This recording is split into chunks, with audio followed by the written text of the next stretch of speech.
In this video, we're going to go ahead and address dormers that we're going to add to a gable style roof. So first of all, I'm going to go ahead and place a roof here in the window, and I'm going to make it a little bit long here, 25 feet, and about, let's just say 18 feet wide. Just a simple gable roof in the window. Now, dormers act a lot more, they're easier to control. The dormers are easier to control whenever you have a steeper pitched roof. So I'm just going to throw an 812 on here just to make our lives a little bit easier. It's easier to demonstrate this way. And then what I do is I go up to the roof icon here on our sketch bar, and I'm going to pull down and choose the dormer package. It's a lot easier to use this dormer package than to try to intersect a gable roof into another. So this dormer package is pretty handy. And to set the dormer, all you're going to do is left click once to place that dormer on the roof.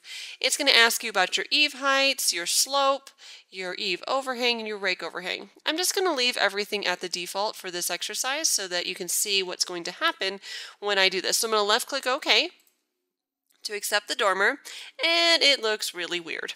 Okay, so let's take a look at this in 3D. I'm just going to hit 3 on my keyboard to get access that 3D view. And that's the beauty of this program. This 3D view really shows you what's going on. So we've got a gap right here where that dormer does not meet the slope of the roof, and then just a couple other funky things that are happening to us here.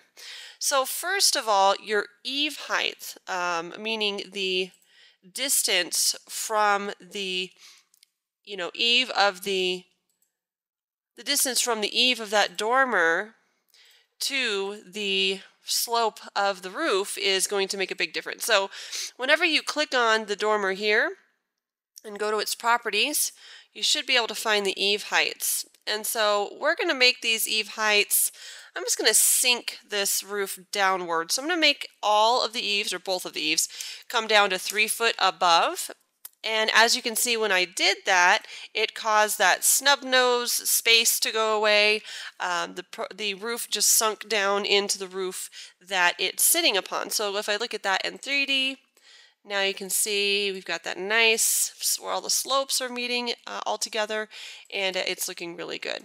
All right, so that's one of the things you can do. The other thing you can do, I'm going to bring that eave height back up to 4, and we're going to have a slight, spacing here, spacing issue. If your eave heights are correct, meaning that when you went out to the field and you know that you measured a 4-foot eave height here, and your pitch is correct as well, so we've got an 812 pitch on the dormer and we've got an 812 pitch on this gable roof. Both of those things are correct. Then you've got this little space here that's being created. You can simply just click on the roof and then left click, hold, and drag this downward, this bottom part of the roof, so that those faces meet. And you're not really messing up too much with your labor and materials. You're just getting the correct squares of the roofing at this point. So this really isn't going to matter if you pull it down just a bit to cause this point to happen, or this cause all the slopes to meet where they should. So that's 2 reasons, or 2 ways that you can make this roof act correctly and meet with your other roof that you're trying to intersect your dormers with. Another couple cool things about dormers that you can do is you can go into what's called elevation view. So I'm going to tap the number 2 on my keyboard. You'll see the E attached to my cursor here, and we're going to look at elevation view. So I want to look at the 2D side of something. So I'm going to hover this cursor right near the front of that elevation. When I hover near any elevation, the red arrow is going to show you what you're going to view if you left click once. So of course, I haven't been holding down my mouse key this whole time. I just hit the number 2 on my keyboard, and that brought up the elevation tool to my cursor. So we're going to hover near the very front of this dormer and left click once.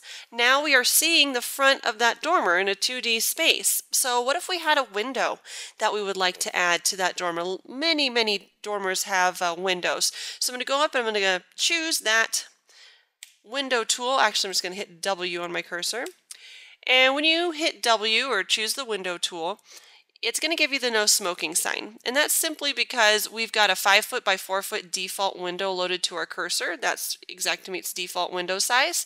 So it's telling you, oh, your window's too big for your dormer. That's okay. I can just using this no smoking sign here, I can left click, hold, and drag into that dormer and place the window that I would, that needs to go in there. So I'm just going to kind of round this out. Let's make it 2 feet here, and 2 foot by 3 foot here. 2 foot 8's fine. And we can just leave that as it is and go back to plan view, which is the number 1 on your keyboard. And there you can see we've got a window in our dormer, front wall of our dormer there. Go to the 3D view just to kind of drive this home. And there you can see, nice little window in our dormer. Now remember, the window doesn't add a window to our estimate, it just simply cuts the hole in the wall. So just always remember that. We're not adding a window line item per se to the estimate, we're just cutting a hole in the wall there. So now that I have my dormer set up correctly, I can copy this dormer and then paste these guys here onto the roof. And then using the snap line, which is a tool I don't usually pull out, but I do like to get all my dormers snapped into place and looking real nice and tidy.